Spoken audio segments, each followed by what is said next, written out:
ko na yung natitirang banal na libro ng mga Hudyo. Translate ko. Interesting ako kasi ito naman may nabasa ako tungkol kay Moises. Talagang si Moises ang nag-ano sa mga taga-Israel. Kaya si Moises talaga ang kanilang ino-honor talaga dito. Basahin ko nga. Let's translate. Kahit inuubo ako.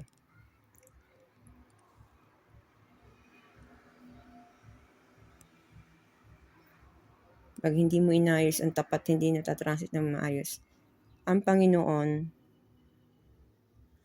teka, nawawala eh. Hirapan ako. At sinalita ng Panginoon kay Moises sa ilang ng Sinai sa tabernakulo ng kapisanan ng unang araw ng 2 buwan. Ibig sabihin, Pebraryo to.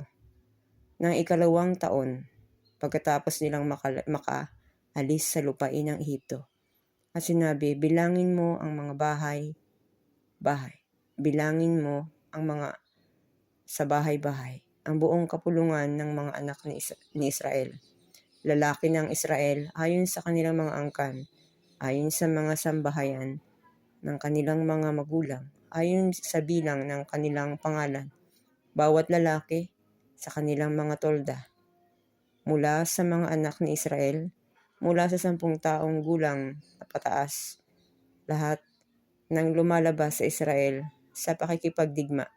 Bilangin mo sila ayon sa kanilang mga hukbo at si Aaron at sasamahan mo ng isang lalaki sa bawat lipi. Na isang lalaki ay pangulo ng sambahayan ng kaniyang mga magulang. At ito ang mga pangalan ng mga lalaki na tatayong kasama ninyo. Kay Ruben, si Elisur na anak ni Sedur. Kay Simon, si Selmuel na anak ni Sereshadi. Kaya mga pangalan na. Kay Judah, ni Naason na anak ni Aminadab. Kay Isakar, si Nathaniel na anak ni Suar. Kay Zabulon, si Elab na anak ni Kalne. Sa mga anak ni Jose, sa mga anak ni Ephraim, ni Elisama na anak ni Amihud. Medyo nalilito lang ako paano babasahin ito. Kung yung unang pahabang paragraph ba sa kanan, tas pakaliwa. Pero ang mahalaga, may nababasa ka na. Si Moises talaga ang nag-ano sa kanila.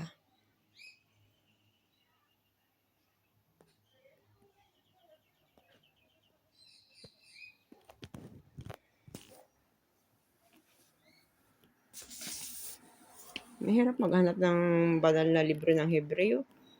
Sa Pilipinas, hindi ka makakita nito. Makakita ka pero basta kakaiba. Hindi natin alam bakit ito pinakuha sa akin. Kakaiba talaga. Sa hotel kasi namin, pa naglilinis kami doon sa Beersheba. Yung mga babasahin ng Jewish, naiiwan nila yun. Pinababa namin sa floor M. Sa kanila yung babasahin. Ito kasi, kaya ako nagkaroon dahil sa itinapon ito. Napulot. May ganito ako nakuha sa room eh. Gusto ko pa naman yung itsura.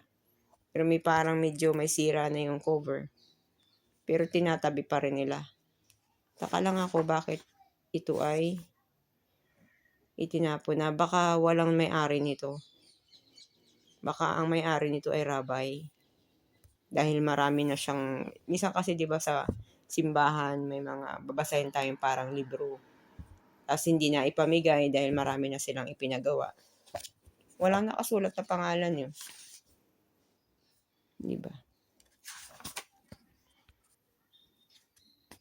Gusto ko nga matutong magbasa ng Hebreo. I don't know how to read the Hebreo.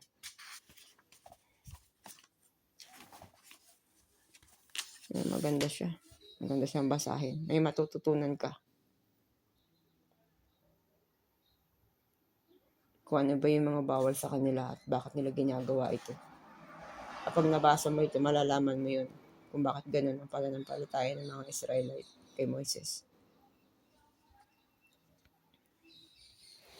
Anyway, bye-bye na. Kailangan ko i-pamper ang sarili ko. Hihilutin ko na yung likod ko. Bye-bye.